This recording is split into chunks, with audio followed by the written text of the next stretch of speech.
Literally, I saw you pushing her. She looks scared for her life. No, not at all, man. What are you running for? Oi! Stop harassing girls, you weirdos! Look at this poor Spanish woman.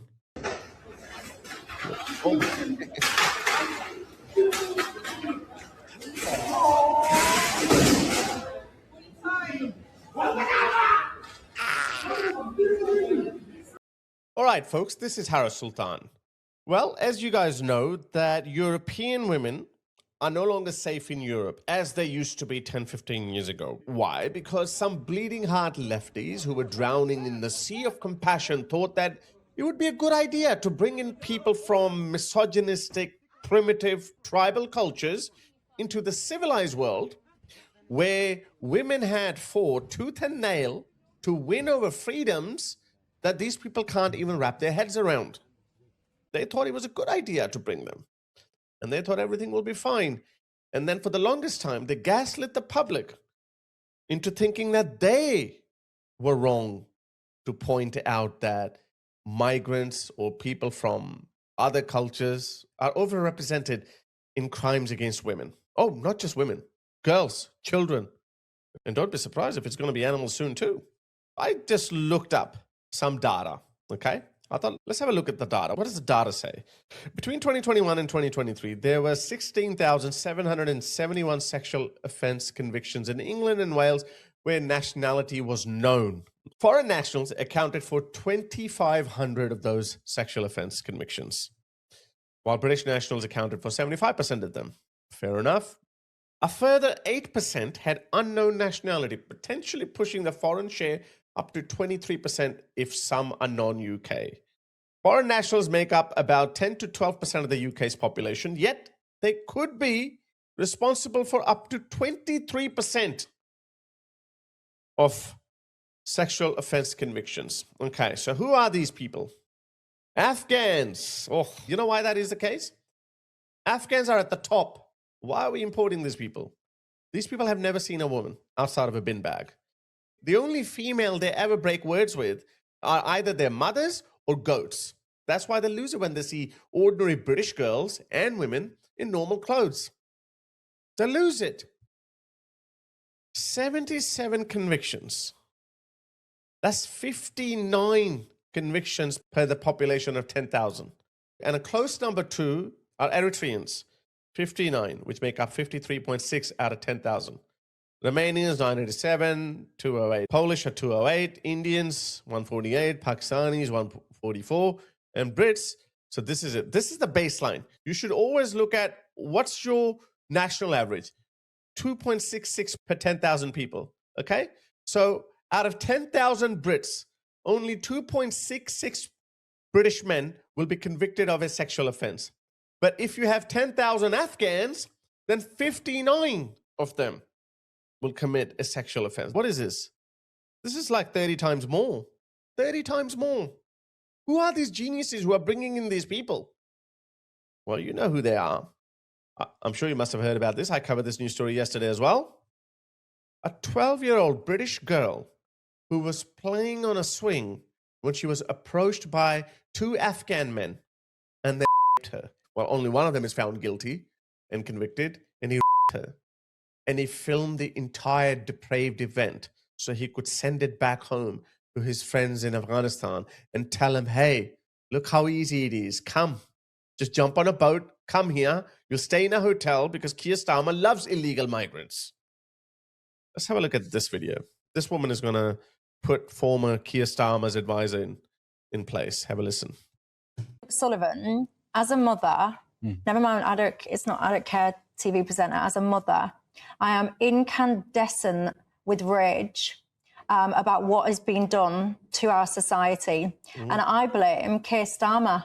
You just listened to that horrendous story of a 12-year-old girl, and this is a bit that we need to not lose sight of. 12. When we talk 12, ladies and gents, we talk a little girl that's just left primary school, is possibly in her first year at the next school. We're talking very young, innocent, naive little girls. You might have a daughter that age, a granddaughter, a niece, or whatever.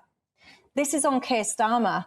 He is letting... Guys, I've spoken about this before, and I'm going to say it again because it's important to visualize it, okay?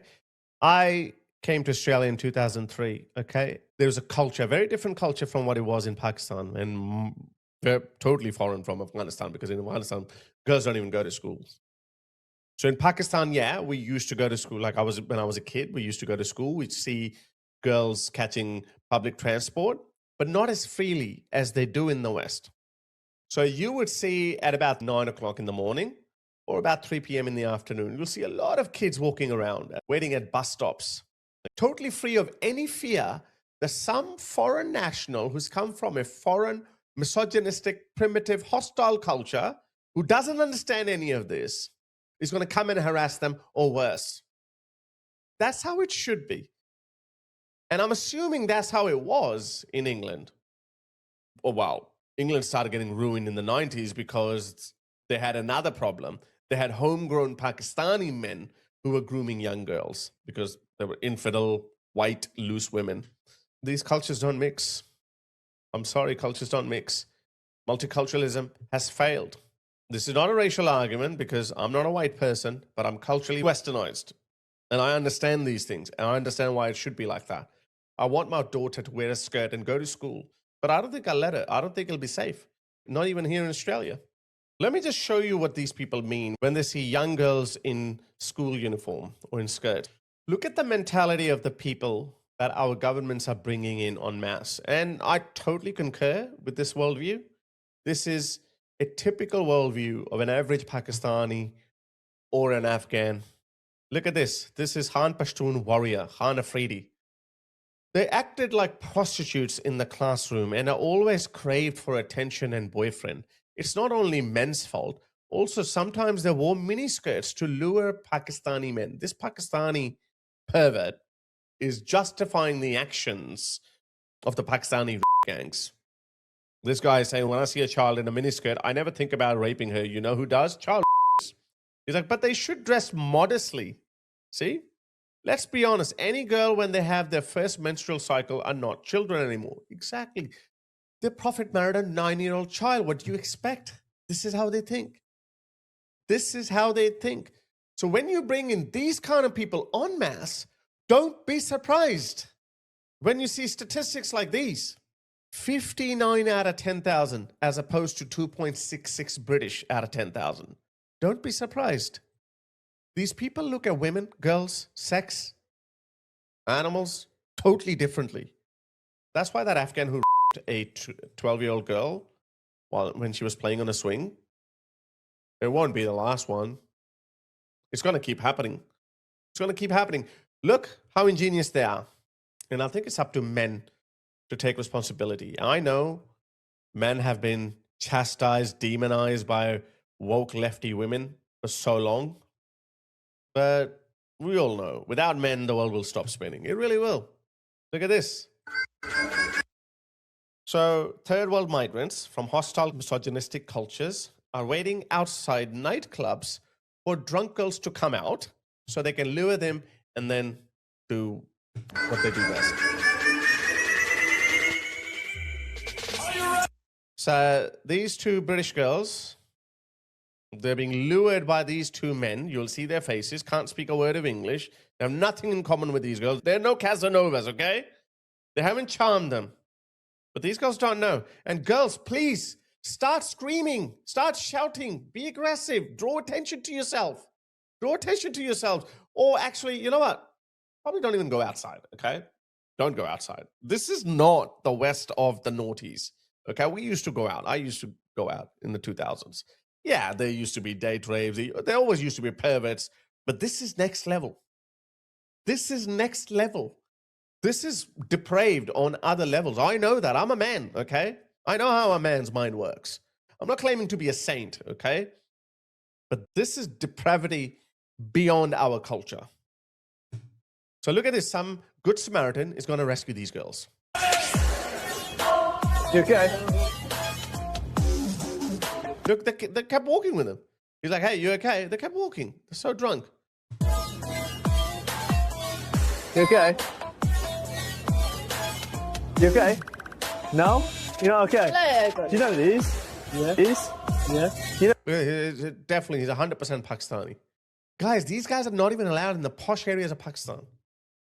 We refer to them as Pindus, Gawars, Jahils, Duffers.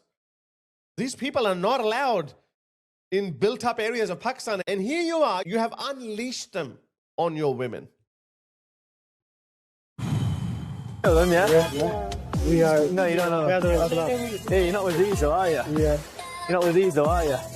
Sorry? No. It doesn't even understand it. You're not with these girls, yeah? Yeah, you're not. Look at them. They're like, oh, shit, party pooper. We were just going to them. Okay. Yeah. You're not with them, are you? You're in jogging bottoms. You ain't getting no club in jogging bottoms. You were literally, I saw you pushing her.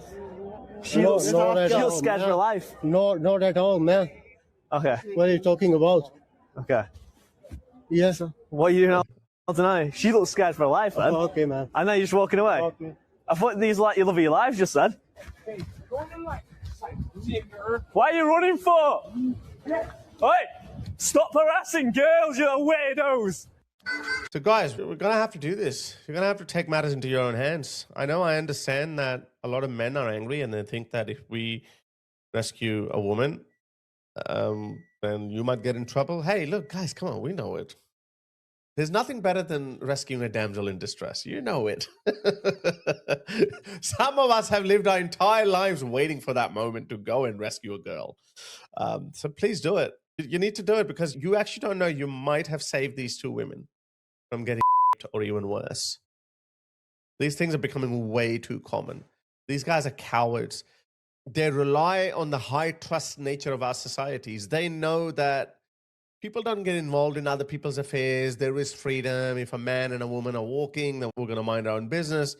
But you have to think outside the box. These are not normal times.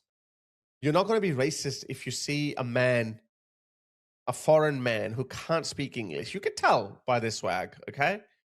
Like, I'm a brown man too, but I'm never looked at with suspicion, okay? So guys, yeah, you need to be vigilant, okay? You need to look out for our women. But if she has a nose ring and purple hair, then look the other way. No, because she might, I don't want anything bad to happen to her, but I'm just saying that she might actually scream at you. She'd be like, hey, why are you rescuing me? Is that because he's brown? You think that a brown man can't go out with a white girl? And you'd be like, oh shit, what have I done? So yeah, don't get involved in that case. Even though that man is not with her, she is going to say that because she is so dogmatic about her indoctrination. Look at this. This is what happens when you bring in third world migrants. Look at this. Another doctor or an engineer wreaking havoc in Spain. Have a look. Look at this poor Spanish woman. Oh.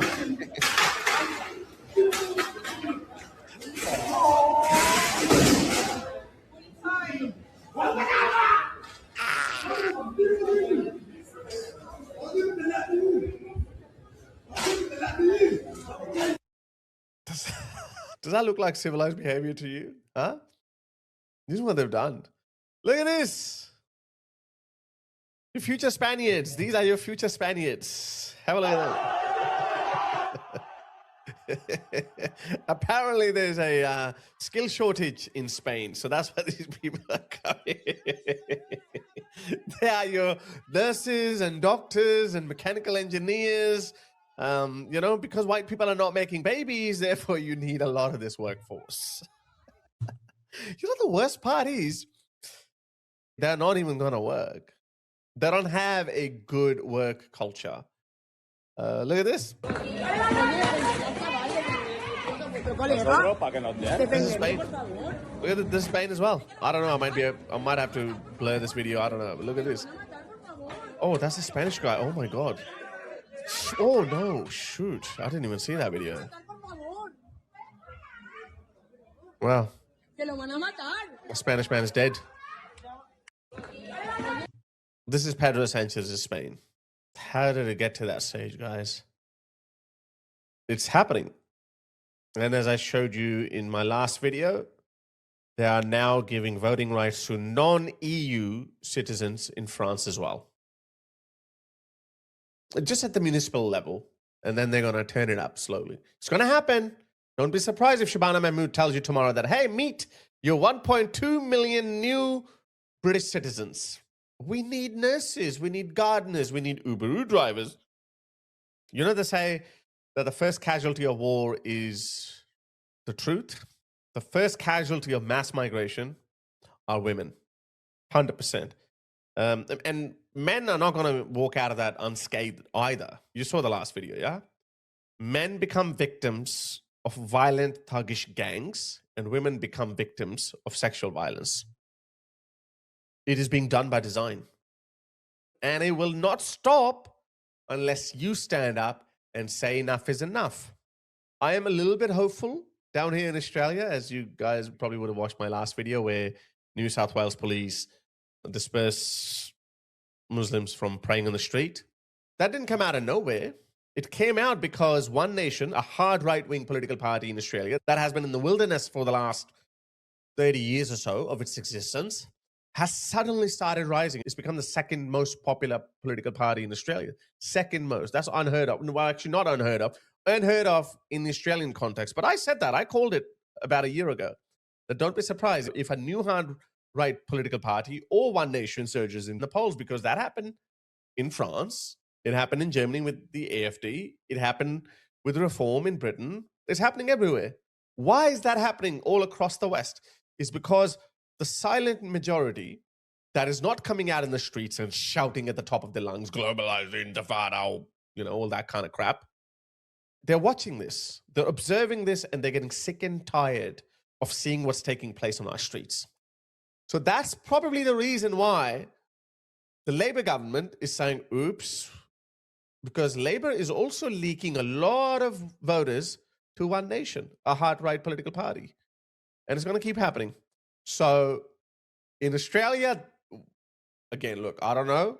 This is a difficult one to say because that is going against their instincts. But at the end of the day, a politician is only loyal to his votes. These people can throw their ideologies under the bus whenever it suits them. So on paper, they may be pro-migrants, multiculturalism, we're all equal in the... They might be like that in front of you. But when they see that they're losing votes and they're losing popularity, then they will throw their Muslims under the bus. They will throw their immigration policy under the bus. Such is the nature of all politicians. And that's what we want. I don't care what's in their hearts. I care about their actions. And as hard right-wing political parties rise, the more pressure is put on these woke, lefty, liberal, self-sabotaging, pathetic governments. So keep putting pressure on, guys.